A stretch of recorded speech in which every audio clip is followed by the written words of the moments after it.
17ാം നൂറ്റാണ്ടിൽ നമ്മുടെ കേരളത്തിൽ ഫിനാൻഷ്യലി പീക്ക് ചെയ്തിരുന്ന ഒരു ഫാമിലിയാണ് ആലുംമൂട്ടിൽ ഫാമിലി. ആ നാടുകളിൽ നമ്മുടെ കേരളത്തിൽ കാറ് ഓൺ ചെയ്തിരുന്ന ഒരു കുടുംബം കൂടിയായിരുന്നു ഇത്. ഇത് കേൾക്കുമ്പോൾ തന്നെ മിക്കവർക്കും ഇവരുടെ ഫിനാൻഷ്യൽ സ്റ്റേറ്റസും മനസ്സിലാവും. 64ഓളം കളരി ട്രെയിൻ ചെയ്യുന്ന സെന്റേഴ്സ് അടക്കം ഇവരുടെ കൈവശം ഉണ്ടായിരുന്നു. ആ കാലത്ത് വളരെയധികം ടാക്സ് പേ ചെയ്യുന്ന ഒരു ഫാമിലി കൂടിയായിരുന്നു ഇത്. അങ്ങനെ പറയാനാണെങ്കിൽ ഒരുപാട് കാര്യങ്ങൾ ഫിനാൻഷ്യലി നമുക്ക് ഈ ഒരു ഫാമിലിനെ പറ്റി സംസാരിക്കാൻ പറ്റും. ഫിനാൻഷ്യലി വളരെയധികം സ്റ്റേബിൾ ആയിട്ടുള്ള ഒരു ഫാമിലിയാണിത്. അങ്ങനെ ഒരുപാട് വർഷം മുന്നോട്ട് പോവുകയും ഇപ്പോഴത്തെ ഈ ഫാമിലിയിലത്തെ മൂത്ത കാരണവർ എന്ന് പറയുന്നത് ഇദ്ദേഹമാണ്. കൊച്ചുകുഞ്ഞ് ചെന്നാർ മൂന്നാമത് എന്നാണ് ഇദ്ദേഹത്തിന്റെ പേര്. ഇദ്ദേഹം വളരെയധികം വെൽത്തി ആയിട്ടുള്ള ഒരു വ്യക്തിയാണ്. പൈസ സ്വത്ത് എന്നൊക്കെ പറയുന്ന സംഭവത്തിന് ചെറിയൊരു പ്രശ്നമുണ്ട്. അത് കൂടിക്കഴിഞ്ഞാലും ബുദ്ധിമുട്ടാണ്. ഒരുപാട് സ്റ്റാറ്റിസ്റ്റിക്കുകളും കണക്ക് കാണിക്കുന്നത് നമ്മുടെ ലോകത്തിലുള്ള ഒട്ടുമിക്ക കുടുംബങ്ങളും തകരാൻ കാരണം അത്യാവശ്യത്തിൽ കൂടുതൽ വെൽത്ത് ഉള്ളത് കൊണ്ടാണ്. എന്നാൽ ഇതേ സംഭവം തന്നെയാണ് ഈ ഒരു ഫാമിലിക്ക് സംഭവിച്ചിരിക്കുന്നത്. സംഭവം എന്താ വെച്ചാൽ ഇപ്പോഴത്തെ മൂത്ത കാരണവരുടെ കയ്യിലാണ് ഈ പ്രോപ്പർട്ടിയും കാര്യങ്ങളൊക്കെ നിൽക്കുന്നത്. അതുകൊണ്ട് തന്നെ ഇദ്ദേഹത്തിന്റെ മക്കൾക്ക് ഈ ഒരു പ്രോപ്പർട്ടിയിൽ കൂടുതൽ ഷെയർ കിട്ടും, അല്ലെങ്കിൽ അവർക്ക് കൂടുതൽ ഷെയർ പോവും എന്നുള്ള ഒരു പേടി ഇദ്ദേഹത്തിന്റെ നെഫ്യൂസിനൊക്കെ ഉണ്ടായിപ്പോയി. ഇത്രയും അധികം സ്വത്ത് ഇദ്ദേഹത്തിന്റെ മക്കൾക്ക് കൂടുതലായിട്ട് കിട്ടും എന്നുള്ള ഒരു റിയലൈസേഷൻ, ആ ഒരു പേടി, അത് ഈ കുടുംബത്തിലുള്ള ബാക്കിയുള്ള അംഗങ്ങളെല്ലാം വളരെയധികം ഇറിറ്റേറ്റ് ചെയ്യിപ്പിച്ചിരുന്നു.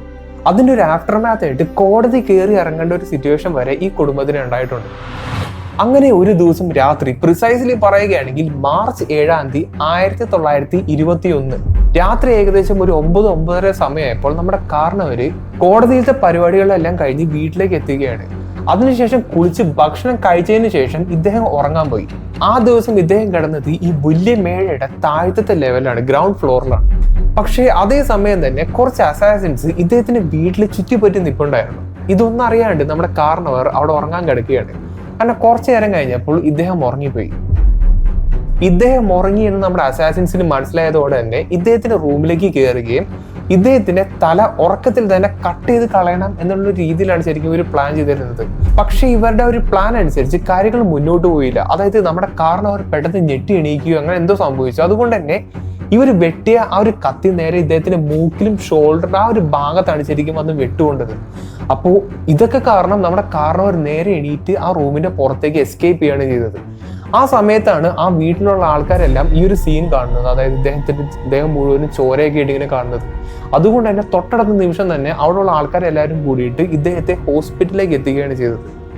മാവേലിക്കരയിലുള്ള ഒരു ഹോസ്പിറ്റലിലേക്കാണ് ഇദ്ദേഹത്തെ കൊണ്ടുപോകാനായിട്ട് ഉദ്ദേശിച്ചത്. പക്ഷെ അൺഫോർച്ചുനേറ്റ്ലി ആ പോകുന്ന വഴി ഇദ്ദേഹം മരണപ്പെടുകയാണ് ഉണ്ടായത്. അങ്ങനെ കുറച്ച് നാളുകൾക്ക് ശേഷം ഇദ്ദേഹത്തിന്റെ മരണത്തിന്റെ ഉത്തരവാദി ആരാണ്, അതിനെ പറ്റിയിട്ടുള്ള ഇൻവെസ്റ്റിഗേഷൻ എല്ലാം ആ കാലത്ത് പോലീസ് എല്ലാം ആരംഭിച്ചു. അങ്ങനെ ഒരുപാട് നാളത്തെ ഇൻവെസ്റ്റിഗേഷന് ശേഷം അവർക്കൊരു കാര്യം മനസ്സിലായി, ഇത് ശരിക്കും സ്വത്തിന്റെ പേരിലുള്ള ഒരു കൊലപാതകമായിരുന്നു എന്നുള്ളത്. ശ്രീധരൻ ചെന്നാർ മരണപ്പെട്ട ഇദ്ദേഹത്തിന്റെ നെഫ്യൂ ആണ് ഇദ്ദേഹം. ഒരുപാട് നാളത്തെ ഇൻവെസ്റ്റിഗേഷന് ശേഷം ഇദ്ദേഹമാണ് ഈ ഒരു മരണത്തിനുള്ള മെയിൻ റീസൺ എന്നുള്ള ഒരു കാര്യം കോടതി കണ്ടെത്തുകയും അടുത്ത 3 വർഷത്തിനുള്ളിൽ ഇദ്ദേഹത്തിന് കൊലക്കയറി വിധിക്കപ്പെട്ടു. ഈ ഒരു തറവാട്ടിൽ നടന്ന ആ ഒരു മരണത്തിന് ശേഷം അവിടെയുള്ള ആൾക്കാരെല്ലാവരും ഈ ഒരു തറവാടിനെ വളരെയധികം ഹോണ്ടഡ് ആയിട്ടാണ് കാണുന്നത്. ഒരു തരത്തിൽ പ്രേതാലയം പോലത്തെ ഒരു സ്ഥലമായിട്ടാണ് അവിടെയുള്ള ആൾക്കാരെല്ലാവരും, ലോക്കൽസ് എല്ലാവരും ഈ ഒരു സംഭവത്തെ കാണുന്നത്. അങ്ങനെ ഈ ഒരു വേർഡ് പറഞ്ഞു പോവുകയും അവസാനം ഈ ഒരു സ്ഥലം അബാൻഡൻ ചെയ്ത് പോകുന്ന ഒരു അവസ്ഥയും കൂടി വന്നു. അതായത് ആ സ്ഥലത്ത് ഇപ്പൊ ആരും താമസമില്ല. എന്നാൽ ഈ ഒരു കഥയ്ക്കൊപ്പം തന്നെ വേറൊരു കഥയും കൂടി അവിടെയുള്ള നാട്ടുകാർ പറയുന്നുണ്ട്. ആ ദിവസം രാത്രി കാരണവർ കോടതിയിൽ നിന്ന് വന്ന് വീട്ടിലേക്ക് കയറുകയും അതിനുശേഷം ഇദ്ദേഹം കുളിച്ച് ഭക്ഷണം കഴിച്ച് കിടന്നുറങ്ങാൻ പോകുന്ന സംഭവം വരെ സെയിം ആണ്. പക്ഷേ ആ സമയത്ത് വേറൊരാളും കൂടി അവിടെ ഉണ്ടായിരുന്നു. ഈ ഒരു മേടയിൽ ഒരുപാട് സെർവൻസ് ഉണ്ടായിരുന്നു. അപ്പോൾ അതിൽ തന്നെ ഒരു പ്രായം കുറഞ്ഞ ഒരു പെൺകുട്ടി ഉണ്ടായിരുന്നു. അങ്ങനെ ഒരു 9-9:30 മണിയായപ്പോൾ ഈ പെൺകുട്ടി ഈ മേടയുടെ അതോടെ നടന്നു നോക്കിക്കൊണ്ടിരിക്കുകയായിരുന്നു. ആ സമയത്താണ് നമ്മുടെ അസാസിൻസ് കാരണവർ ഉറങ്ങാൻ വേണ്ടി വെയിറ്റ് ചെയ്തിരിക്കുന്നത്. അങ്ങനെ കാരണവർ ഉറങ്ങി എന്നുള്ളൊരു കൺഫർമേഷൻ ഇവർക്ക് കിട്ടുകയും ഇവർ കാരണവരുടെ റൂമിലേക്ക് കയറി ചെല്ലുകയാണ് ചെയ്തത്. അതിനുശേഷം നേരത്തെ പറഞ്ഞ പോലത്തെ സംഭവങ്ങളൊക്കെ ഈ റൂമിൽ വെച്ച് നടക്കുന്നു. പക്ഷേ ഈ സംഭവങ്ങളെല്ലാം ഫസ്റ്റ് ഹാൻഡ് ആയിട്ട് വിറ്റ്നസ് ചെയ്തത് നമ്മുടെ ഈ ഒരു പെൺകുട്ടിയാണ്. ഇദ്ദേഹത്തെ ഇല്ലാതാക്കാൻ ശ്രമിച്ച ആൾക്കാരെ ഈ പെൺകുട്ടി കണ്ടു എന്നുള്ളത് ഇവർക്കെല്ലാവർക്കും മനസ്സിലായി. അതുകൊണ്ട് തന്നെ ഈ പെൺകുട്ടീനെയും അവിടെ വെച്ച് ഇല്ലാണ്ടാക്കിയാണ്. അതായത് ആ രാത്രി അവിടെ 2 കൊലപാതകങ്ങൾ നടന്നിട്ടുണ്ട് എന്നാണ് വേറൊരു ലെജൻഡും പറയുന്നത്. ഈ ഒരു സംഭവങ്ങൾക്ക് ശേഷം ആൾക്കാരെല്ലാവരും ഈ ഒരു സ്ഥലത്തെ കാണുന്നത് ഒരു പ്രേതത്തിന്റെ സ്ഥലമായിട്ടാണ്, ഒരു തരത്തിൽ ഹോണ്ടഡ് ആയിട്ടുള്ള ഒരു സ്ഥലമായിട്ടാണ് ആൾക്കാരെല്ലാവരും കാണുന്നത്. അവിടെ ജോലി ചെയ്യാൻ അവിടെയുള്ള ആൾക്കാർക്കൊക്കെ വളരെയധികം പേടി തോന്നി. അങ്ങനെ ഒരുപാട് നാളുകൾക്ക് ശേഷം ഈ ഒരു സ്ഥലം അബാൻഡൻ ചെയ്യുന്ന ഒരു സിറ്റുവേഷൻ ഇവിടെ വന്നു. നേരത്തെ പറഞ്ഞ പോലെ തന്നെ ഈ ഒരു ലോക്കൽ ലെജൻഡിനെ വളരെയധികം ലൂസ്ലി ബേസ്ഡ് ആയിട്ടുള്ള ഒരു കഥയാണ് ശരിക്കും മണിച്ചിത്ര താഴ് എന്ന് പറഞ്ഞ സിനിമയിൽ കണ്ടിരിക്കുന്നത്. ഈ ഒരു സിനിമയെ പറ്റി അറിയാത്ത ഒരു മലയാളി പോലും ജീവിച്ചിരിപ്പില്ല എന്നാണ് ശരിക്കും ഞാൻ വിശ്വസിക്കുന്നത്. കാരണം അത്ര അധികം ലെജൻഡറി ഫിലിമാണ് അത്. ഈ ഫിലിമിൽ കൊടുത്തിരിക്കുന്ന നാഗവലി എന്ന് പറയുന്ന ഒരു ക്യാരക്ടർ മിക്കവാറും ഞാൻ രണ്ടാമത് പറഞ്ഞ ആ ഒരു ലോക്കൽ ലെജൻഡിൽ പറയുന്ന ആ ഒരു പെൺകുട്ടിയായിരിക്കും ശരിക്കും സൂചിപ്പിക്കുന്നത്. ഇവിടുത്തെ കാരണവർ ഒബ്വിയസ്ലി ഈ ഒരു സംഭവത്തിനകത്തുള്ള കാരണവർ തന്നെയായിരിക്കും ഉദ്ദേശിക്കുന്നത്. ടൈംസ് ഓഫ് ഇന്ത്യയിലെ ഒരു ആർട്ടിക്കിൾ ഞാൻ ശ്രദ്ധിച്ചായിരുന്നു. അതായത് 1870കളിലെ ഒരു മർഡർ സ്റ്റോറിയാണ് മണിച്ചിത്ര താഴായിട്ട് കൺവേർട്ട് ചെയ്ത് ഒരു ഹൊറർ മൂവിയായിട്ട് വന്നതെന്നുള്ളത്.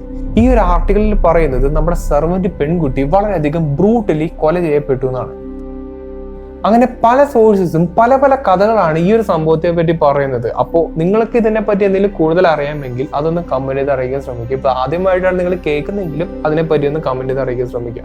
എന്തൊക്കെ തന്നെയായാലും മണിച്ചിത്ര താഴ് എന്ന് പറയുന്ന ഒരു മൂവി മലയാളികളുടെ മനസ്സിൽ നിന്ന് മായ്ക്കാൻ പറ്റാത്ത ഒരു മൂവി തന്നെയാണ്. അപ്പൊ നിങ്ങളുടെ വിലയേറെ കമന്റ്സ് ഒക്കെ വായിക്കാനാണ് ഞാൻ ഇനി വെയിറ്റ് ചെയ്തിരിക്കുന്നത്. അപ്പോൾ കമന്റ് ചെയ്യാൻ ശ്രമിക്കുക. നല്ലൊരു ടോപ്പിക്കായിട്ട് ഇനി അടുത്ത വീഡിയോ കാണാം.